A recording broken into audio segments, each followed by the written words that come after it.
안녕하십니까. 공병호TV의 공병호입니다. 2019년 11월 25일 월요일 방송입니다.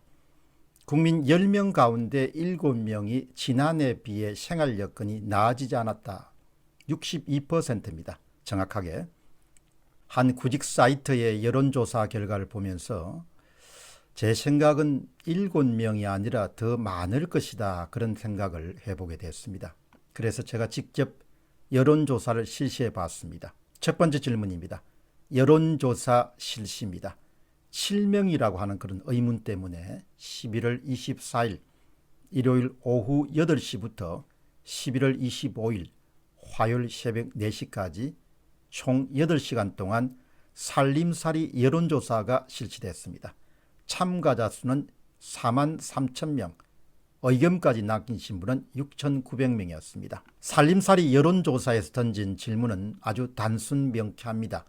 문재인 정부가 들어서고 난 지난 2년 6개월 여러분의 살림살이 가로 열고 경제적 형편은 나빠졌습니까? 아니면 좋아졌습니까?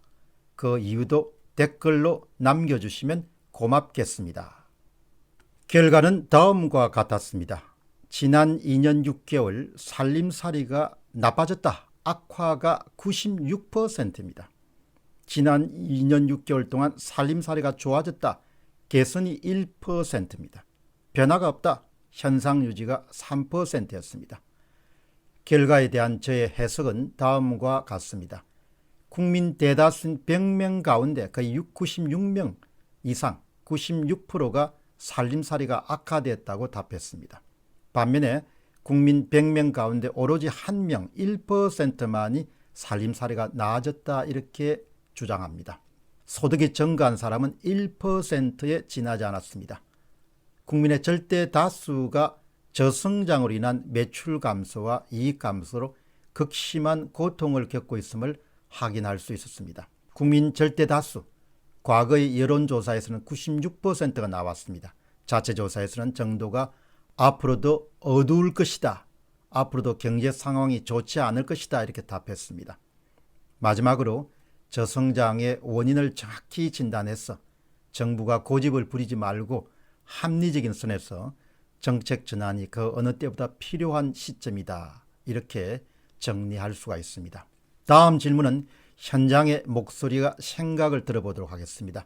좋아요를 많이 받은 글을 중심으로 읽어 내려갔습니다. 그 가운데 인상적인 몇 분 말씀만 여러분들에게 소개해 드리겠습니다.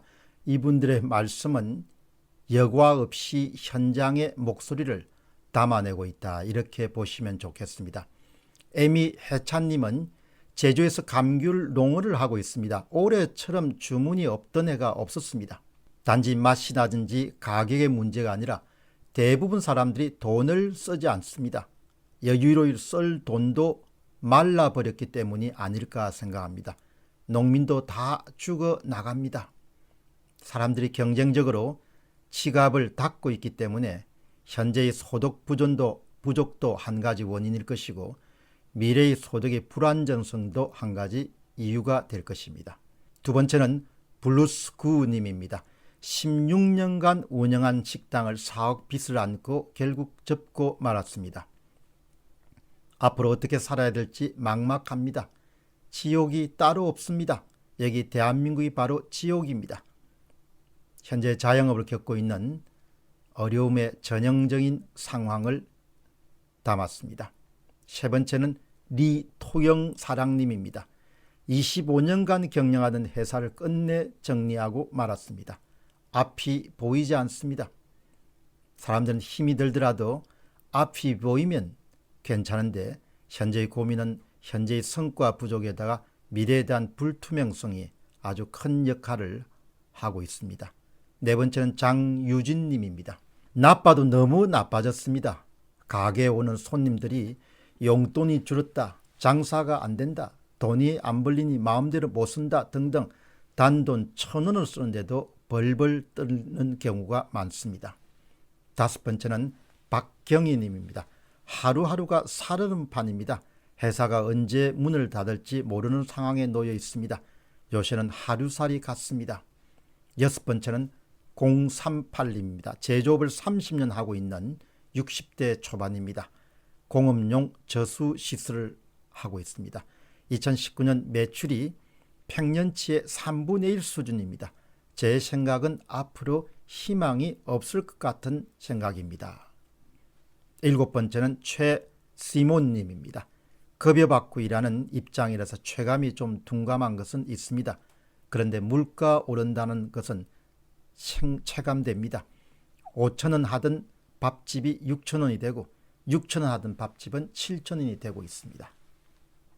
앞으로 살림살이에 큰 위험을 느낍니다. 최저임금에서부터 시작해서 각종 공공요금들이 다 오르니까 당연히 소득은 조금 늘어났지만 그게 갈맞게 물가가 오를 수밖에 없는 상황입니다.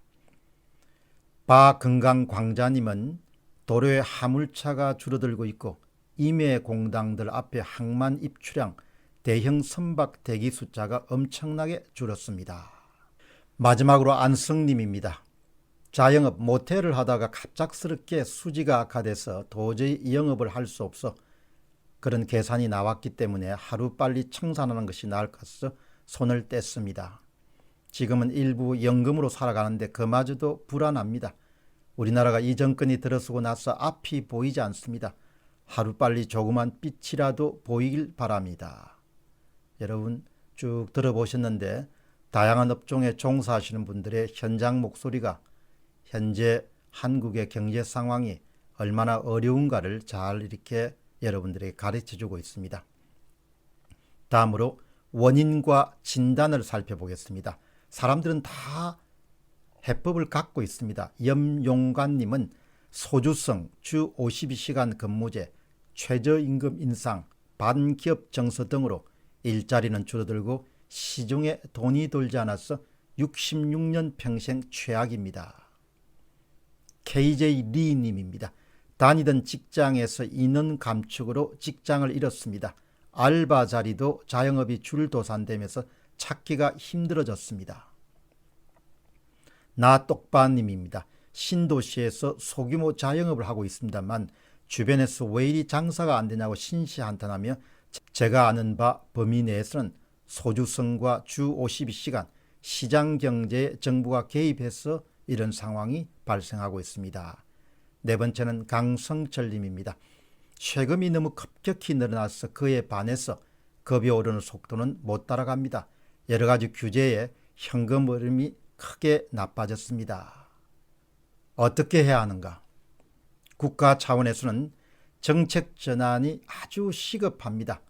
정책 실패가 큰 책임을 져야 됩니다. 이번 큰 깊은 불황에는 따라서 소득주도 성장이라든지 주 52시간 근무제 그리고 조세 및 준조세 부담 증가 등과 같이 정부가 손을 쓸 수 있는 분야부터 시급하게 정책 노선을 바꾸는 것이 우선돼야 됩니다.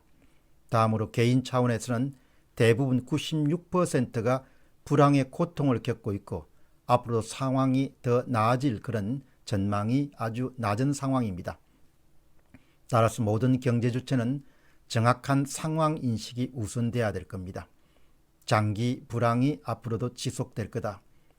고정비 성격의 비용을 줄이면서 어떻게든 새로운 출구, 새로운 고객, 새로운 시장, 새로운 아이템을 찾아내기 위해서 특별한 노력이 필요한 시점입니다. 결코 쉬운 일은 아닙니다.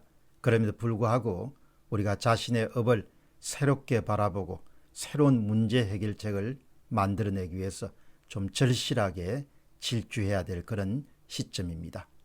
공병호TV의 공병호였습니다. 감사합니다.